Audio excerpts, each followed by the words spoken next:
Hi, everyone. This is Dee, your favorite self love and mindset coach. Welcome back to another episode of Eternal Evolution of Self. And I have with me today Valerie, another beautiful guest. So, Valerie, introduce yourself and tell us what you do. All right. Thank you, Dee, for having me on the podcast. I'm excited to be here. My name is Valerie Arbo. I am a longtime physiotherapist, but my passion is to work with moms of children with special needs. And why do I want to do that, you ask? Because I am a mom of two special needs children. And I just feel that my journey, if I can help someone along their journey, then the whole thing for me has been totally worth it. Yeah, I think that's amazing. And when we talked prior to recording this, I told you that I had two very special needs boys in my life, two grandchildren. And so, even though I didn't live in the house, I know how challenging that can be. Being a caretaker in any capacity is very challenging, and it requires a lot of stamina in ways that people who have never experienced that before just don't understand. So I love that you're supporting this group of people that often go overlooked. So tell us just a little bit more about how you support this phenomenal group of people. Sure. So I have got my certification as a health and life coach, and that coupled with my background as a physical therapist, I feel, and then of course my experience, I feel that I have a lot to offer to help moms navigate being their best self. As a mom of a child with special needs, or two children in my case, of special needs, it's real easy to get into mother bear mode where you're doing everything and you're trying to be super mom. And it's really important for moms to actually realize that they need to take care of themselves so that they can be the best version of themselves for their families. And as you mentioned, there is a lot. It is challenging in a lot of ways. Obviously, there are a lot of beautiful moments, but the challenge is real. The struggle is real. It is tough navigating all the things that we need to navigate for our children with special needs. And I can appreciate it's hard enough for moms of children that are, how should we say, typical, for want of a better phrase. But that's challenging in itself. But you add the complexity of medical diagnoses, appointments, IEPs for school, finding caregivers, keeping caregivers, all of that Mhm. is really challenging. And then on top of that, it's like, where do I find time for myself? Where do I find time to nurture a relationship with me? And for those of us that still have a spouse or a partner, to nurture that relationship as well. Plus, allow your children to develop as best they can. Right. And for people who may not know, what is an IEP? An individual education plan. Okay. So many of our children, depending on their diagnoses and their functional ability, their cognitive ability, they may be in a typical school or regular school where they may need support so that they can have the best educational experience. So that support can come in many different forms. It can be having an EA, an educational assistant, to be with them one on one, or it may be that they just need a little bit of help periodically through the week to help with reading, to help with math, to help with some of the basic core subjects.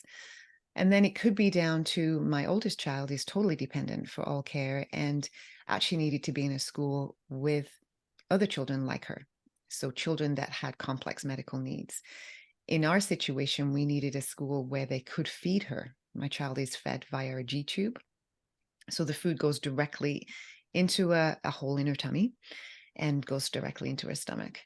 So for me, we needed someone at the school that was based in the school that could provide that, give her medications as needed, because we had looked at a typical school where there was a specialized classroom for children like her.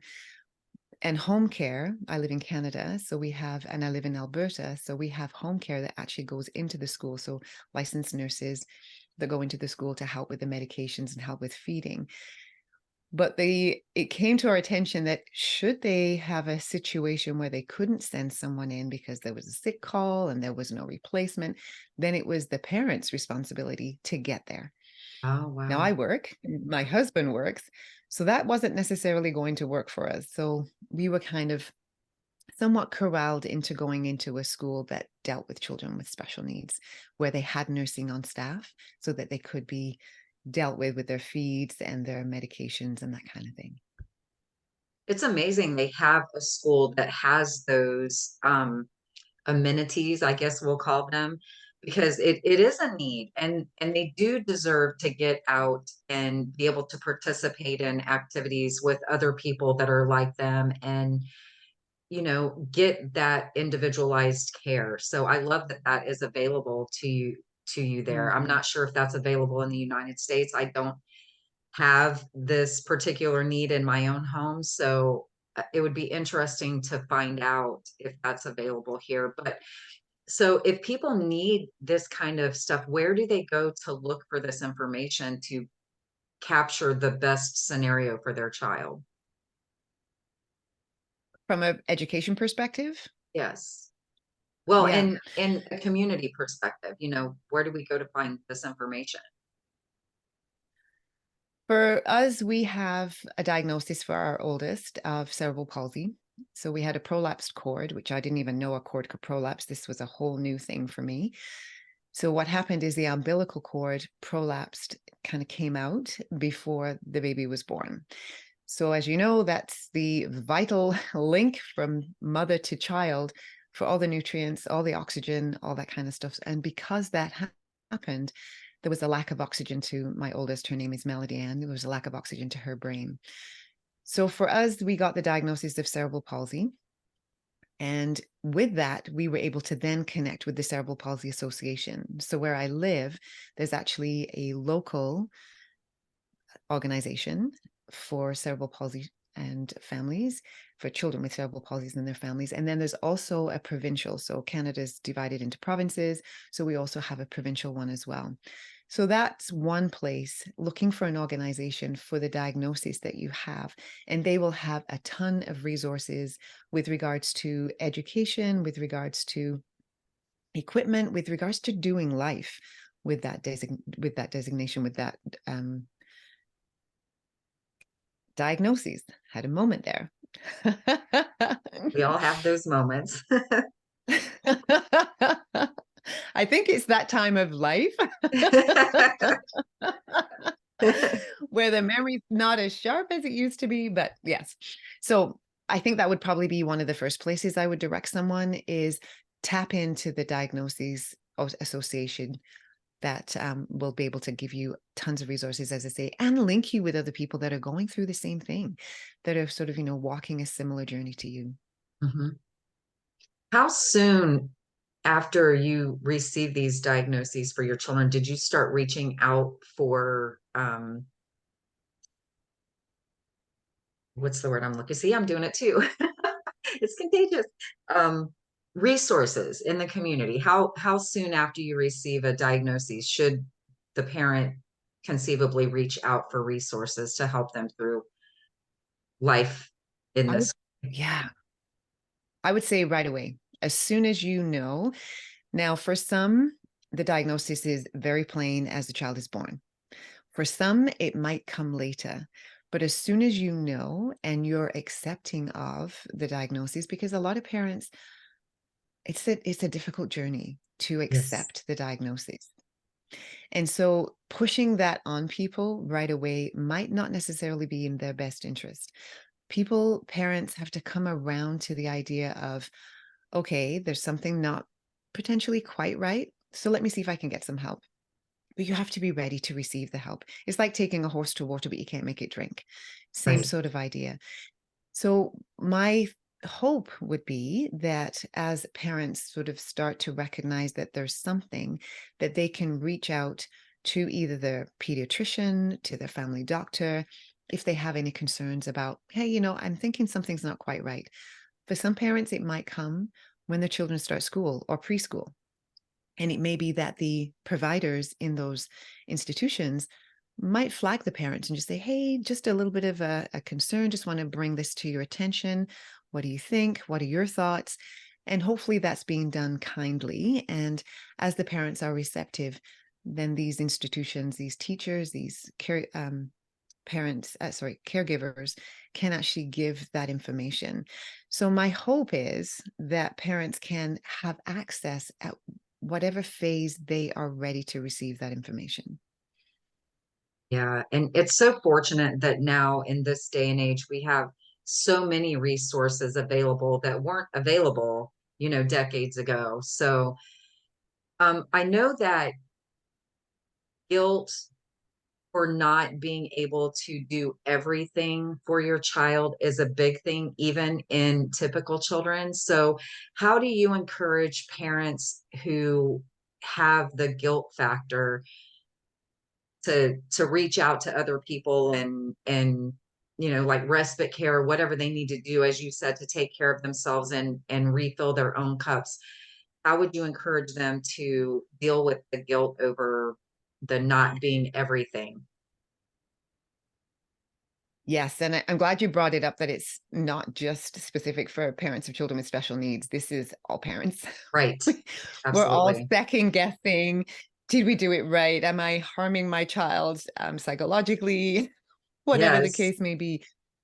One of the things that I like to bring people, moms, parents back to is you're human. Yes. You are a human being. And as a human being, we are going to make mistakes. We are not going to get it right all of the time. And so I just like to bring them back to that basic that you're one person, Mhm. you're a human being, and the fact that we're on a learning journey. We're never ever going to know it all. So we're always evolving. And I think just coming to that place where we're always evolving and we're doing the best that we can with the resource that we have in this time, right at this moment. And just reminding parents that we're living moment by moment. Sometimes it has to be moment by moment, depending on what challenges we're dealing with. And so we can only do the best that we can do in that moment with the resources that we have and the knowledge that we have. Mhm. And I like to give parents an opportunity to embrace the fact that it is a journey and that we will continually be learning. And as long as we're open to that, we will always be doing the best that we can in that moment. Right. Absolutely. And some people, like I was this way as a mom, when my kids were little, and I didn't have the added complications of having a special needs child, but having people that you feel like you can trust to stand in for you, so to speak, in the times that you do need that break. How do you encourage parents to develop a relationship of trust with the caregivers who stand in for them in the need for Mm, the, yeah, self-care time? correct. Yeah, I love that. As parents, we want to do it all because nobody's going to do it like us. Right. And when you have a child with special needs that's totally dependent for all care, that can be huge. And I struggled with that. I'm an A-type personality. I like things done the way I like them done. And I had to learn that there's more than one way to skin a cat. And giving over care to another caregiver was extremely difficult for me. I remember my mom came over to visit. My mom lives in England and she came to visit and she had to help my husband and I come to that place that it's okay to let someone else into Mm. the circle of caregivers. So building that trust is huge. We were fortunate where we live in the city that we live. About the time Melody Ann was born, they were there was a couple of social workers. Actually, one was a nurse, one was a social worker, and they had a dream to create a place where families could take their children for respite. So initially, it was built for children that were palliative, and they realized that there was a lot of space that they could still fill. So then they opened it up to parents of children with special needs that needed respite. And so we were part of that journey because they were just starting. And so they invited us along in that journey. So it took me a while to actually embrace that opportunity and be able to leave Melody Ann there because, as you're right, it's building that trust so that you feel comfortable leaving your child in their care. So in this particular scenario, we were leaving our children with nurses, with healthcare aides, with doctors, So it was almost like a subsidiary of a hospital, kind of. Right. So we knew that they would be getting expert care. But the actual leaving of our child was tough. It was really tough. But until you cross over into that, you're never going to appreciate what it's like just to have a moment without your child. And as much as you want to be there for every single moment, you also need to have time where you step back, because then you can come with a fresh perspective because you are somewhat rested. You are able to look at things from a different way, a different angle, a different lens. And you're then inviting other people, as I said, into that circle of care because you will not be able to do it all for the long haul. And because the medical system has come such a long way with our children, they're living longer. Hmm. Some of them may be outliving us. So for people like myself, the life expectancy for Melody Ann initially was a year. But Wow. because of the good care she's had, because of the medical system that we have here in Canada, Melody Ann is now 21. She was given a year to live, and she just celebrated her 21st birthday in the spring. So we are just praising God for each day. Each day is a gift. But it's also the realization now she's so healthy. She's doing so well. Yeah. She could potentially live another 20 years. She could potentially live another 30 years. So we have had to orchestrate our minds and our hearts to the place where, so what does that look long term? And then start putting things into place. And that's something else that I love to share with parents is dreaming for the future, because Yes. we don't know how long we have our child, but we can dream for their future as well as dream for ourselves. Right. That's so beautiful. And I love that. And congratulations and happy birthday to your daughter. That's incredible. I mean, that's just such a heartwarming story. I mean, like it got me right here. It really did when you said that. Um, do you mind sharing any of the little snippets of advice that your mom gave you to help encourage y'all to let go a little bit and embrace the resources that were out there for you? Sure. Yes, my mom is a very practical Caribbean woman whose life was not easy herself. She's a mom who raised five children, and the four girls were fairly quick succession. And then she had an 8-year gap and then had my brother. So my mom is a nurse by trade and was married to a gentleman who was not overly present. So did a lot of this herself. So she had firsthand experience of working full time, raising five kids, and being there for all of them. So she understood from her own experience that you can't do it all. And so she wanted to sort of, and as a mom, you want to ease the burden for your children. I'm sure you can appreciate that. You're a mom yourself. Yes. And so she could see the longevity of our situation, having been through raising five kids pretty much single handed. As I say, my father wasn't overly present, and having to work to provide for us. So she could see that if we did not invite other people into our circle of caregivers, that we would burn out, and we would burn out very quickly. Now, all five of us are able children, capable children, intelligent children.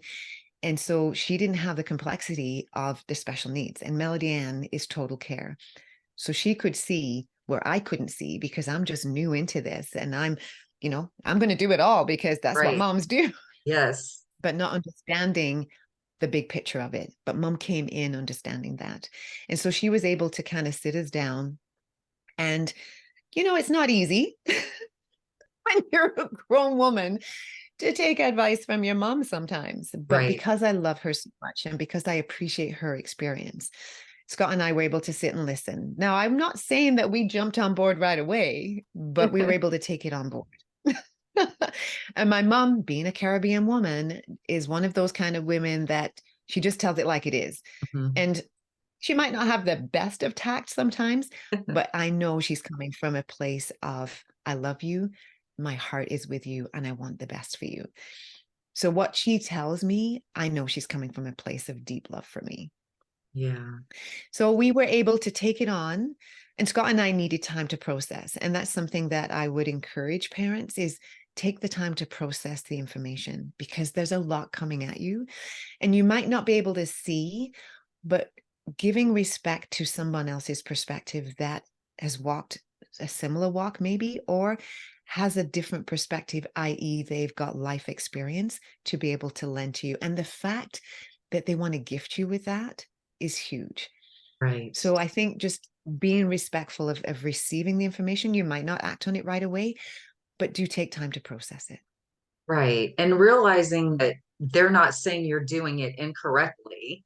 They're just Right. they just want you to be able to rest and to get that help that you need to, because Hmm. raising kids is hard even without any kind of complications. I mean, because you're, like you said, we're always second guessing ourselves and trying to make sure we do it right. And we all kind of have this thing about how we're going to do it differently than our parents did. We all kind of say that thing.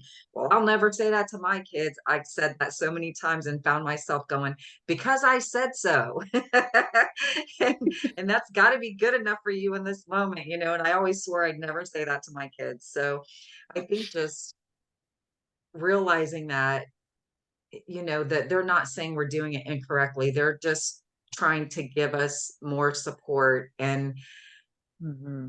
so just how would you encourage people to take that information on and realize that the person that they're getting the advice from isn't telling them they're doing it wrong? How would you encourage them to navigate that?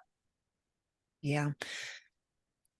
I think just stepping back and considering what place are they coming from, remembering that they love you, that they're coming from a place of love. I remember, I'm just going to give you a quick example here. My sister-in-law and brother-in-law have a son who is about the same age as our youngest, so just turned 18 this year. And we remember when he was born thinking, there's something not quite right, but we couldn't put our finger on it. And at the time, we were living in a different province. We were actually across the country. We were actually on the East Coast. And I remember my oldest, she would have been about 3 at the time, taking her to a preschool situation where we were with a lot of other moms with children with special needs.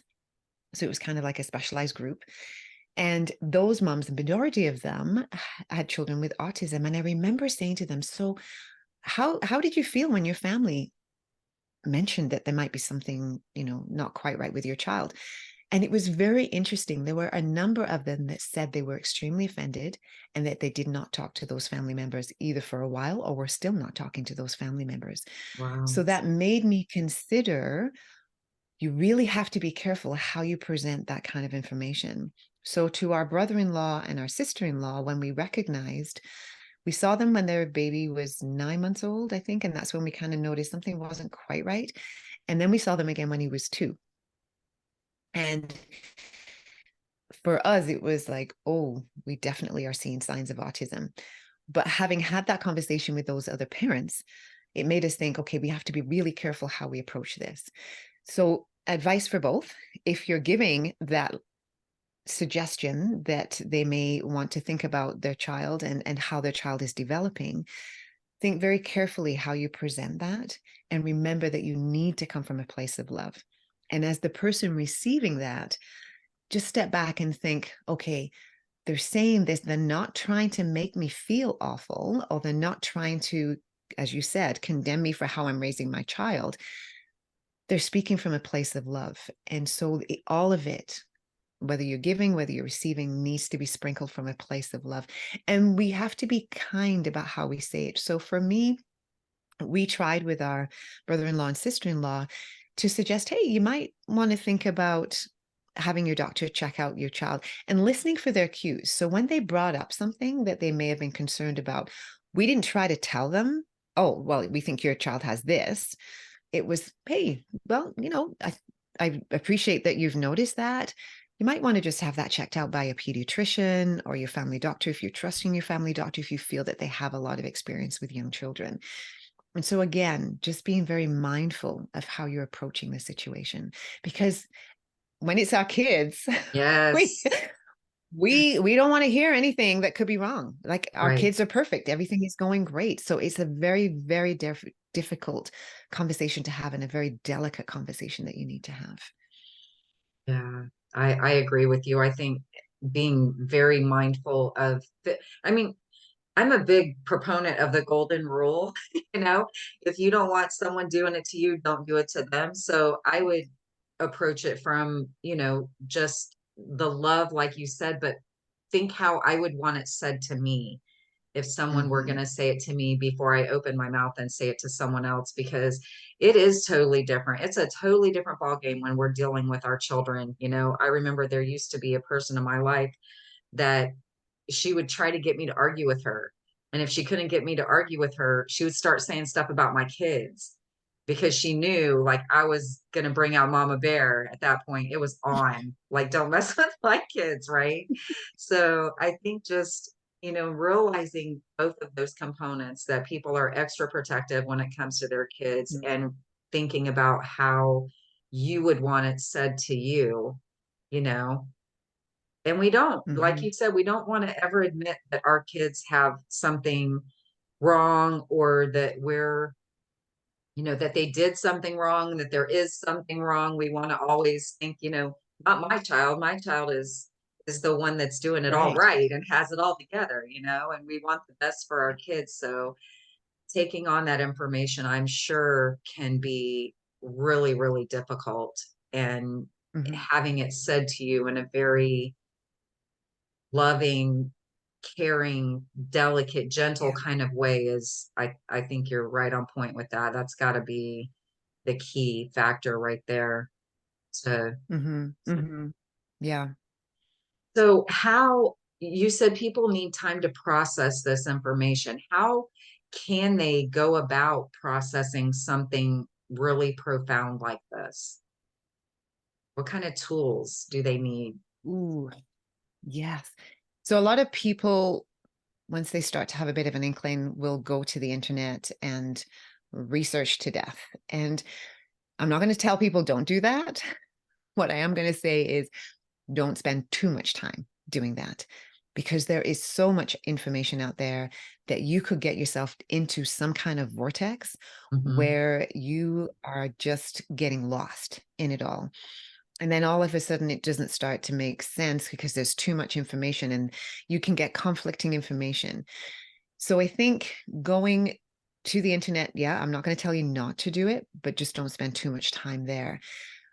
I think the biggest thing, and one of the tools that Facebook has, is if you have a diagnosis, is go to some Facebook groups and just be an observer.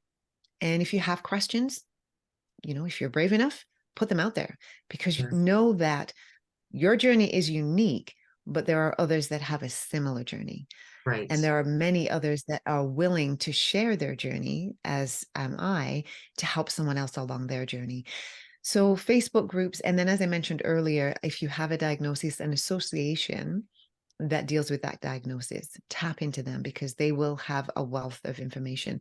Plus, they will have groups that you may be able to, now that COVID's over, kind of, but we are getting back to the in person thing, you can Yes. get to meet with groups. We were fortunate where we are that Melody Ann was part of a program. I'm not sure what they have in the States, but Melody Ann was part of a program where, as a baby, it was called Pace Kids. Other children of parents with special needs got together, and it was kind of like a preschool kind of idea. But it gave the opportunity for parents, for mums to get together or dads to get together and do some networking as well. And That's that's the nice. biggest thing is being with parents that are wearing the t-shirt. They get it. They understand Right. where you're coming from. You don't have to be explaining, oh, my child, this. They get it. They don't need an explanation or an introduction. They Right. understand. They get you, get where you're coming from. So I do believe that being part of community is huge.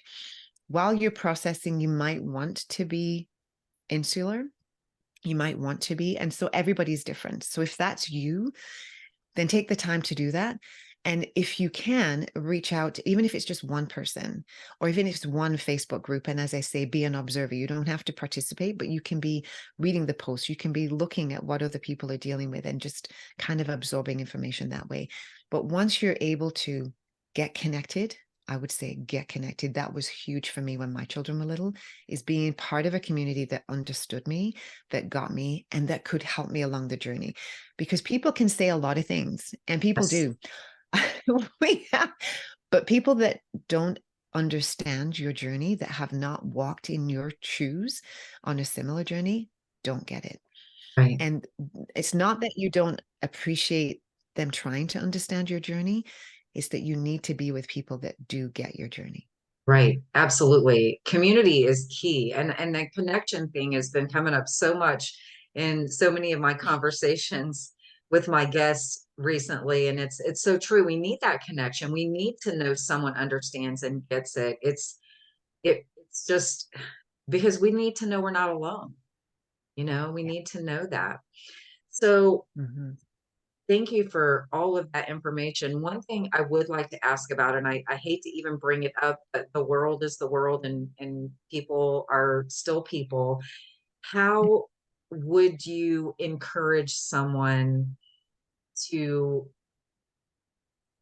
not think about or worry about how other people perceive their child when they're in public situations?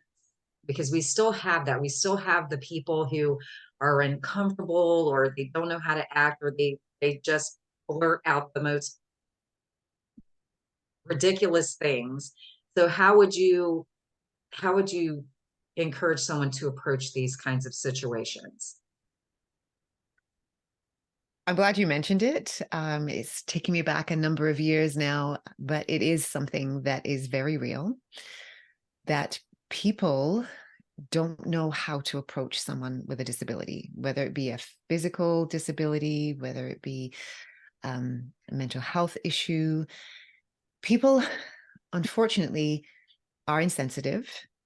And I think some people want to be able to say something or want to be able to interact, but have no idea. So, one of the things that I learned to do, and I remember I'm an extrovert by nature, so it may be a little easier for me than it might be for some. But one of the things that I did for me and my children was, and I was fortunate, I'm a mom with beautiful children, and all mothers have beautiful children, but my Yes. children Your children are the are most beautiful. beautiful. Yes. And that helped me because both my husband and I, when people would stare at Melody Ann, it was like, they just can't get over how beautiful she is. Oh, there you go. Yeah. And that was one of the statements that we would tell ourselves all the time. They just can't get over how gorgeous she is. And what we did was we had a caregiver who worked with us, and she was, I don't know, had a lot of experience with preschool kids. And so she would be very much into, because you know how children are very inquisitive. So they would see Melody Ann in her wheelchair and they would come up uh, and Kathy, her name was, Kathy was very good at embracing other children and bringing them into the conversation. So that was something that Scott and I learned to do. So if we saw someone looking and staring, as people do, at Melody Ann, we'd say, hey, her name is Melody Ann. What's your name? You can come on over and say hi. So embracing that curiosity that children have, Yeah. and being able to, and again, it depends on your personality, it depends on where you're at, but the biggest thing for us is, yes, our child is beautiful and people are looking at her because they can't get over how gorgeous she is. Children are looking at her because they want to get to know her, they're curious, so we Right. wanted to give them that opportunity to do that. And that goes for adults as well. Hmm. And I remember being in a grocery store actually not too long ago, maybe about a year ago, and a mom with her autistic child came over and was apologizing for how he was behaving. And I just said, hey, you don't need to apologize for nothing. This is your child and this is how he is. Right. And so just embracing that we don't have to be apologetic for how Yes. our children look or how our children behave. They are our children and they are the way that they are. And we need to embrace that. And they bring a different energy to the world. They Oh, bring yes. a different perspective to the world. And we don't need to apologize for that. Right. So embrace it and invite other people into it, because people are curious. And if Yeah. people don't know what to say, then they probably won't say anything. Hmm. And I've just kind of come to a place where, yep, this is Melody Ann, isn't she gorgeous? And this is what she likes. And just start talking about her and explaining who she is. And this is how she communicates. She has this communication device, and this is how she talks. So you might need to be a little patient while she generates her conversation, or her sentence, or her hello or greeting, or whatever it may be. Oh, I love that. I remember right after my grandson, because they have such a pure love. They have such a Yeah, pure, just embracing of life because there's no agenda with them. There's no judgment. There's no they just see things totally differently than us typical humans are do. And I remember after my grandson Jacob died, and we were standing outside, my son and his wife, we were standing outside talking about him and just remembering him.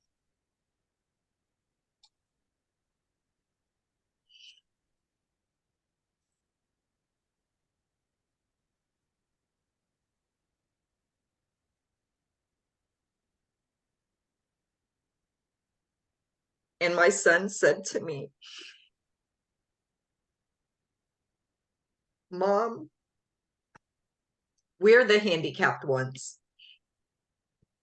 We're the handicapped ones. It's not them, it's us. Because we can't see things in that pure way. We don't allow ourselves. They have no barriers to that. exactly. So Exactly. it's such a, they're such beautiful people. And I kind of feel sad for the people who can't see that.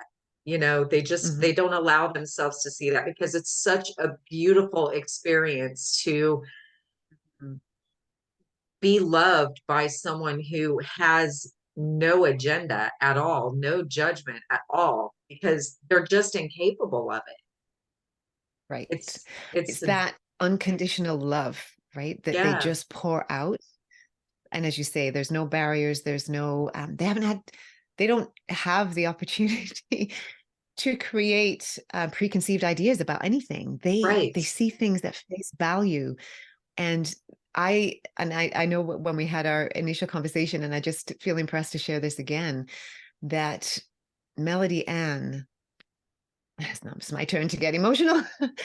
Melody Ann hears Jesus singing over her Oh, because that's she doesn't have a block to that connection to his love for her, just channeling in and through her. And so, as you say with Jacob, your grandson, that just channels right out. There's no filter. It just channels right out, just pure. And I feel the same with Melody Ann as well, that the love that she shares, the love that she has for humanity, for people, is just that pure love that Jesus has for all of us. right. Right. It's absolutely amazing. It really is. I mean, they change the world in their own quiet, subtle Yes. ways. That's how I feel. They just kind of shift things when they're around. It's so beautiful. Hmm. Oh my goodness. I knew I was going to get emotional in this conversation, but I'm so grateful to you for what you're doing. And like I said, supporting this group of people because it is a journey and it is something that you feel like you could easily feel like you're standing alone in this space, but you're not. There are other parents who are out there, other caregivers, because not everyone who takes care of a special needs child or even adult is their parent, because other people step in at some point, Yeah. sometimes. So but if you are a caregiver, it's, you're not alone and there are resources out there for you. And if you would love to have someone be a beautiful resource for you, that's why Valerie is doing what she's doing and supporting this amazing group of people. Valerie, tell people where they can find you if they would love to have the additional support of having a coach through something like this. Sure. So you can find me on Facebook, Valerie Arbo. Just look for me there. And I just started a podcast myself. So I'm really thrilled to be a guest on these podcast, and I've just started a podcast myself, Special Needs Moms, Circle of Strength. And this is an area where I want to showcase the journey of special needs moms because it is a journey. And the idea is to leave hope and inspiration for other moms along a similar journey. And so, if you would love to be a guest on my podcast, then please find me on Facebook, message me, and we can talk and connect and get that set up. But I am, as Dee mentioned, a coach. I am a physical therapist as well as doing coaching, but I do want to be able to, for those that are needing it and those that are desiring it, want to walk with you along this journey to help you be the best that you can be in your journey and to embrace it. Live with intention, embrace the journey. That's the motto that I live by. And I want to help other moms do the same thing. That's awesome. And I'll put all of Valerie's information in the description box below this video so you can easily find her. Thank you, Valerie, so much for being my beautiful guest today. This is a message close to my heart, as you know, and I'm so happy that I found someone as beautiful as yourself to share this message with other people. So um, please share this video, like, subscribe to the Eternal Evolution of Self podcast, and please visit Valerie's podcast. Also, I will link that in the description box below as well. Thank you all for listening and being a part of this community. And as always, I love you all. Thank you so much.